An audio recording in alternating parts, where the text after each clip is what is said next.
ಇನ್ನು ಈ ಮಧ್ಯೆ ಸಿಎಂ ಸಿದ್ದರಾಮಯ್ಯ ಅವರಿಗೆ ತಮ್ಮ ಆಪ್ತರೇ ದೂರವಾಗುವಂತ ಆತಂಕ ಉಂಟಾಗ್ತಾ ಇದೆಯಾ?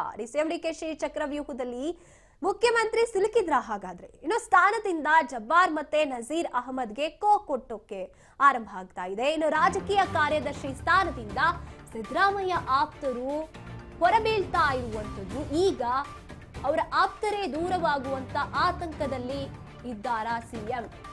ಸ್ಥಾನದಿಂದ ಜಬ್ಬಾರ್ ಮತ್ತೆ ನಜೀರ್ ಅಹಮದ್ಗೆ ಕೊಟ್ಟಿರುವಂತದ್ದು, ಈಗ ರಾಜಕೀಯ ಕಾರ್ಯದರ್ಶಿ ಸ್ಥಾನದಿಂದ ಕೂಡ ಸಿಎಂ ಆಪ್ತ ಅವರನ್ನ ಹೊರಹಾಕಲಾಗಿದೆ. ಒಂದೊಂದಾಗಿ ಆಪ್ತ ಒಡನಾಡಿಗಳನ್ನ ಕಳೆದುಕೊಳ್ತಾ ಇದ್ದಾರಾಗಿದೆ. ಸಿಎಂ ಸಿದ್ದರಾಮಯ್ಯಗೆ ಆಪ್ತರೇ ದೂರವಾಗ್ತಿದ್ದಾರೆ ಬರುವಂತ ಆತಂಕ ಉಂಟಾಗ್ತಿದ್ಯಾ? ಸಿಎಂ ಡಿಕೆಶಿ ಅವರ ಚಕ್ರವ್ಯೂಹ ಏನಿದೆ, ಸಿಲ್ಕಾಕೊಂಡ್ಬಿಟ್ರ ಹಾಗಿದ್ರೆ ಸಿಎಂ? ಜಬ್ಬಾರ್ ಮತ್ತೆ ನಜೀರ್ ಅವರು ತಮ್ಮ ಸ್ಥಾನದಿಂದ ಅವರಿಗೆ ಕೊಟ್ಟಾಯ್ತು. ರಾಜಕೀಯ ಕಾರ್ಯದರ್ಶಿ ಸ್ಥಾನದಿಂದ ಕೂಡ ಒಂದ್ ರೀತಿಯಾಗಿ ರಾಜೀನಾಮೆಯನ್ನ ನೀಡಬೇಕು ಅಂತ ಹೈಕಮಾಂಡ್ ಆದೇಶವನ್ನ ಕೂಡ ನೀಡಿದ್ದಾಯ್ತು. ಪರಮಾಪ್ತ ಜಮೀರ್ ಅಹಮದ್ ಖಾನ್ಗೂ ಕೂಡ ಈಗ ಎದುರಾಗುತ್ತಾ ಸಂಕಷ್ಟ ಅನ್ನುವಂತ ಆತಂಕದಲ್ಲಿ ಇರುವಂತದ್ದು. ಇನ್ನು ತಮ್ಮ ಒಡನಾಡಿಗಳನ್ನ, ಆಪ್ತ ಒಡನಾಡಿಗಳನ್ನ ಒಂದೊಂದಾಗಿ ಸಿಎಂ ಕಳ್ಕೋತಾ ಇದ್ದಾರಾ? ಇನ್ನು ಪರಮಾಪ್ತ ಜಮೀರ್ ಅಹಮದ್ ಖಾನ್ಗೂ ಕೂಡ ಈಗ ಸಂಕಷ್ಟ ಎದುರಾಗುತ್ತಾ ಅನ್ನುವಂತ ಚರ್ಚೆ ಆರಂಭವಾಗಿದೆ. ಇನ್ನು ಸಂಪುಟದಿಂದ ಜಮೀರ್ಗೆ ಗೇಟ್ ಪಾಸ್ ಸಿಕ್ಬಿಡುತ್ತಾ? ಇನ್ನು ರಾಜಣ್ಣ ಬೆನ್ನಲ್ಲೇ ಮತ್ತಿಬ್ರು ಆಪ್ತರು ಕೂಡ ದೂರ ಆಗ್ತಾ ಇರುವಂತದ್ದು. ಸಿದ್ದರಾಮಯ್ಯ ಸುತ್ತ ಇದ್ಕೊಂಡೇನೆ ಡಿಕೆಶಿ ಪ್ಲಾನ್ಗಳ ಸುಳಿಗೆ ಈಗ ಸಿಎಂ ಬೀಳ್ತಾ ಇದ್ದಾರ.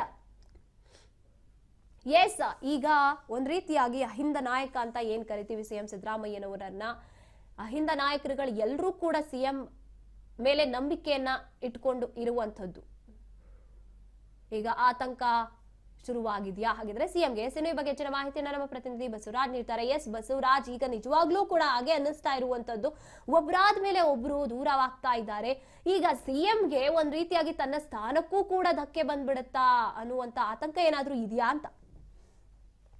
ಗಾಯತ್ರಿ, ಒಂದ್ ಕಡೆ ಈಗಾಗಲೇ ಸಿಎಂ ಸಿದ್ದರಾಮಯ್ಯ ಆಪ್ತ ಬಳಗದಲ್ಲಿ ಗುರುತಿಸಿಕೊಂಡಿರುವಂತಹವರ ಮೇಲೇನೆ ಕೂಡ ಪಕ್ಷದ ಹೈಕಮಾಂಡ್ ನಾಯಕರಿಂದ ಕ್ರಮಗಳ ಮೇಲೆ ಕ್ರಮ ಕೂಡ ಆಗ್ತಾ ಇದೆ. ಪ್ರಮುಖವಾಗಿ ನಾವು ಇವತ್ತಿನ ಒಂದು ಬೆಳವಣಿಗೆ ನೋಡ್ತಾ ಹೋದ್ರೆ, ಅವರ ರಾಜಕೀಯ ಕಾರ್ಯದರ್ಶಿಗಳಾಗಿರ್ತಕ್ಕಂಥ ಮತ್ತು ಅವರ ಆಪ್ತರು ಆಗಿರುವಂತಹ ನಜೀರ್ ಅಹಮದ್ ಅವರ ಒಂದು ರಾಜಕೀಯ ಕಾರ್ಯದರ್ಶಿಯ ಹುದ್ದೆಯನ್ನು ಕೂಡ ಹಿಂಪಡೆದಿರ್ತಕ್ಕಂಥದ್ದು, ಅದು ಕೂಡ ದೊಡ್ಡ ಮಟ್ಟಿಗೆ ಸಿಎಂ ಸಿದ್ದರಾಮಯ್ಯವರಿಗೆ ಕೂಡ ಆತಂಕಕ್ಕೆ ಮತ್ತೆ ಸಾಕಷ್ಟು ಮುಜುಗರ ಕೂಡ ಕಾರಣವಾಗಿರ್ತಕ್ಕಂಥದ್ದು. ಅದರ ಜೊತೆಗೆ ಈ ಹಿಂದೆಯೂ ಕೂಡ ಒಂದ್ ಕಡೆ ಏನು ಅವರ ಆಪ್ತರು ಆಗಿರುವಂತಹ ಸಚಿವ KN ರಾಜಣ್ಣ ಅವರು ಏನಿದ್ದಾರೆ, ಅವರ ಒಂದು ಸಚಿವ ಸ್ಥಾನವನ್ನು ಕೂಡ ಸಂಪುಟದಿಂದಲೂ ಕೂಡ ಅವರು ಕೂಡ ವಜಾ ಮಾಡಿರುವಂತಹ ಹಿನ್ನೆಲೆಯಲ್ಲಿ ಅದು ಕೂಡ ದೊಡ್ಡ ಮಟ್ಟಿಗೆ ಸಿದ್ದರಾಮಯ್ಯವರು ಅವ್ರನ್ನ ಸಂಪುಟದಲ್ಲಿ ಉಳಿಸ್ಕೊಳ್ಬೇಕು ಅನ್ನುವಂತಹ ಸಾಕಷ್ಟು ಪ್ರಯತ್ನವನ್ನ ಮಾಡಿದ್ರು. ಆದ್ರೆ ಹೈಕಮಾಂಡ್ ನಿಂದ ಆದೇಶ ಬಂದಂತಹ ಸಂದರ್ಭದಲ್ಲಿ ಇವರೇ ಒಂದು ಸಂಪುಟದಿಂದ ತೆಗೆದು ಹಾಕುವಂತಹ ಒಂದು ಸಂದರ್ಭ ಕೂಡ ಬಂತು. ಹಾಗಾಗಿ ಇದೆಲ್ಲವೂ ಕೂಡ ಎಲ್ಲೋ ಒಂದ್ ಕಡೆ ಸಿಎಂ ಸಿದ್ದರಾಮಯ್ಯವರಿಗೆ ಸಂಕಷ್ಟದ ಮೇಲೆ ಸಂಕಷ್ಟ ಬಂದಂತೆ ಕಾಣ್ತಾ ಇದೆ. ಇದೀಗ ಮತ್ತೆ ಅಲ್ಪಸಂಖ್ಯಾತ ರಾಜ್ಯಾಧ್ಯಕ್ಷರು ಘಟಕದ ರಾಜ್ಯಾಧ್ಯಕ್ಷರಾಗಿರ್ತಕ್ಕಂಥ ಅಬ್ದುಲ್ ಜಬ್ಬಾರ್ ಅವರು ಕೂಡ ರಾಜೀನಾಮೆ ಕೊಡುವಂತ ನಿಟ್ಟಿನಲ್ಲಿ ಕೂಡ ಮುಂದಾದ್ರು. ಇದೀಗ ನಜೀರ್ ಅಹಮದ್ ಅವರ ವಿರುದ್ಧವೂ ಕೂಡ ಒಂದ್ ಕಡೆ ಆರೋಪಗಳು ಕೇಳಿ ಬಂದಂತ ಸಂದರ್ಭದಲ್ಲಿ ಅವ್ರನ್ನು ಕೂಡ ರಾಜಕೀಯ ಕಾರ್ಯದರ್ಶಿ ಹುದ್ದೆಯಿಂದ ಕೂಡ ಹಿಂಪಡೆದಿರ್ತಕ್ಕಂಥದ್ದು ಕೂಡ ಆಗಿರ್ಬೋದು.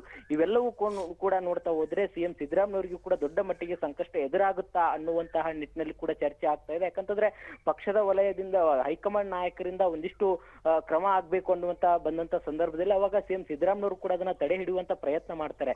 ಆದ್ರೂ ಅದು ಸಾಧ್ಯ ಆಗದೆ ಸಿಎಂ ಸಿದ್ದರಾಮಯ್ಯವರ ಕೈಯಲ್ಲಿ ಏನು ಇಲ್ಲ, ಅದು ಹೈಕಮಾಂಡ್ ನಾಯಕರ ಕೈಯಲ್ಲಿ ಅನ್ನುವಂತ ನಿಟ್ಟಿನಲ್ಲಿ ಕೂಡ ಈಗ ಒಂದಿಷ್ಟು ಲಕ್ಷಣಗಳು ಕೂಡ ಕಂಡು ಬರ್ತಾ ಇದ್ದಾವೆ. ಹಾಗಾಗಿ ಎಲ್ಲೋ ಒಂದ್ ಕಡೆ ಸಿಎಂ ಸಿದ್ದರಾಮಯ್ಯವರ ಒಂದು ಆಪ್ತ ಬಣದಲ್ಲಿ ಕೂಡ ದೊಡ್ಡ ಮಟ್ಟಿಗೆ ಆತಂಕ ಕೂಡ ಈಗ ಕಾರಣವಾಗ್ತಾ ಇದೆ. ಗಾಯತ್ರಿ, ಎಸ್, ಹಾಗೇನೆ ಈಗ ಮತ್ತೊಂದು ಪ್ರಶ್ನೆ ಮೂಡುವಂತದ್ದು, ಡಿಕೆ ಶಿವಕುಮಾರ್ ಅವರ ಚಕ್ರವ್ಯೂಹದಲ್ಲಿ ಸಿಕ್ಕಾಕೊಂಡ್ಬಿಟ್ರಾ ಅನ್ನುವಂತ ಪ್ರಶ್ನೆ ಈಗ ಚರ್ಚೆ ಕೂಡ ಆರಂಭ ಆಗಿದೆ. ಒಬ್ಬೊಬ್ಬರಾಗಿ ಈಗ ಕೊಡ್ತಾ ಇರುವಂತದ್ದು, ರಾಜೀನಾಮೆ ಕೊಡ್ತಾ ಇರುವಂತದ್ದು.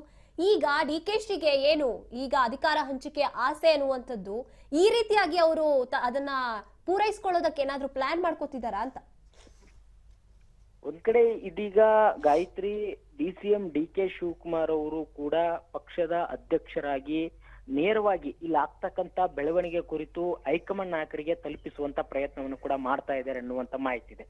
ರಾಜ್ಯ ಕಾಂಗ್ರೆಸ್ ಉಸ್ತುವಾರಿ ಆಗಿರ್ತಕ್ಕಂತ ಸುರ್ಜೇವಾಲಾ ಅವರ ಜೊತೆ ಆಗಿರ್ಬೋದು, ಮತ್ತೆ ಹೈಕಮಾಂಡ್ ನಾಯಕರಿಗೂ ಕೂಡ ರಾಜ್ಯದಲ್ಲಾಗ್ತಕ್ಕಂಥ ಬೆಳವಣಿಗೆ ಕುರಿತು ಕೂಡ ಕೆಲವೊಂದಿಷ್ಟು ವಿಚಾರಗಳನ್ನ ಸ್ಪಷ್ಟವಾಗಿ ಅಲ್ಲಿ ಹೈಕಮಾಂಡ್ ನಾಯಕರಿಗೆ ತಿಳಿಸಿಕೊಡುವಂತ ಪ್ರಯತ್ನವನ್ನು ಕೂಡ ಡಿ ಕೆ ಶಿವಕುಮಾರ್ ಅವರು ಮಾಡ್ತಾರೆ. ಇದೀಗ ಆ ಒಂದು ನಿಟ್ಟಿನಲ್ಲಿ ಒಂದು ಮೇಲುಗೈ ಸಾಧಿಸುವಂತೆ ಕೂಡ ಕಾಣ್ತಾ ಇದೆ. ಯಾಕಂತಂದ್ರೆ ಇಲ್ಲಿ ನಜೀರ್ ಅಹಮದ್ ಅವರ ರಾಜೀನಾಮೆ ಆಗಿರ್ಬಹುದು, ಅವರ ಮತ್ತೆ ಹಿಂದೆ ಅಬ್ದುಲ್ ಜಬ್ಬಾರ್ ಅವರ ಒಂದಿಷ್ಟು ರಾಜೀನಾಮೆ ಆಗಿರ್ಬಹುದು, ಮತ್ತೆ ಹಿಂದೆ ಕೆ ಎನ್ ರಾಜನ್ ಅವ್ರದ್ದಾಗಿರ್ಬಹುದು, ಇವೆಲ್ಲವೂ ಕೂಡ ಒಂದಿಷ್ಟು ಡಿ ಕೆ ಶಿವಕುಮಾರ್ ಅವರ ಅವರೇ ಒಂದು ಮೇಲುಗೈ ಸಾಧಿಸ್ತಾ ಇದ್ದಾರೇನೋ ಅನ್ನುವಂಥದ್ದು. ಮತ್ತೆ ಅವರಿಗೂ ಕೂಡ ಕೆಲವೊಂದಿಷ್ಟು ಮುಂದೆ ಒಂದಿಷ್ಟು ಗುರಿ ಕೂಡ ಇರ್ತಕ್ಕಂಥದ್ದು, ಸಿಎಂ ಸ್ಥಾನದ ಮೇಲೆ ಕಣ್ಣು ಕೂಡ ಇರ್ತಕ್ಕಂಥದ್ದು, ಅದಕ್ಕೆಲ್ಲದಕ್ಕೂ ಕೂಡ ಅವ್ರದೇ ಆಗಿರ್ತಕ್ಕಂಥ ತಂತ್ರಗಾರಿಕೆ ರೂಪಿಸ್ತಾ ಇದ್ದಾರೆ ಏನೋ ಅನ್ನುವಂಥದ್ದು ಕೂಡ ಒಂದು ಕಾಂಗ್ರೆಸ್ ಪಕ್ಷದ ಒಂದು ವಲಯದಲ್ಲಿ ಕೂಡ ಇದೀಗ ಚರ್ಚೆ ಆಗ್ತಾ ಇದೆ.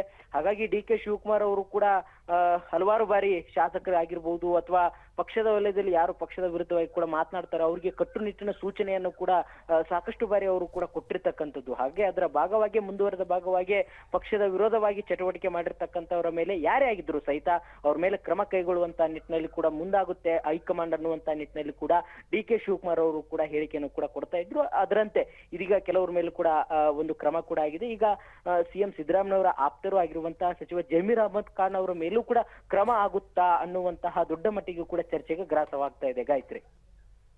ಎಸ್, ಧನ್ಯವಾದ ಬಸವರಾಜ್ ನಿಮ್ಮೆಲ್ಲ ಮಾಹಿತಿಗಾಗಿ.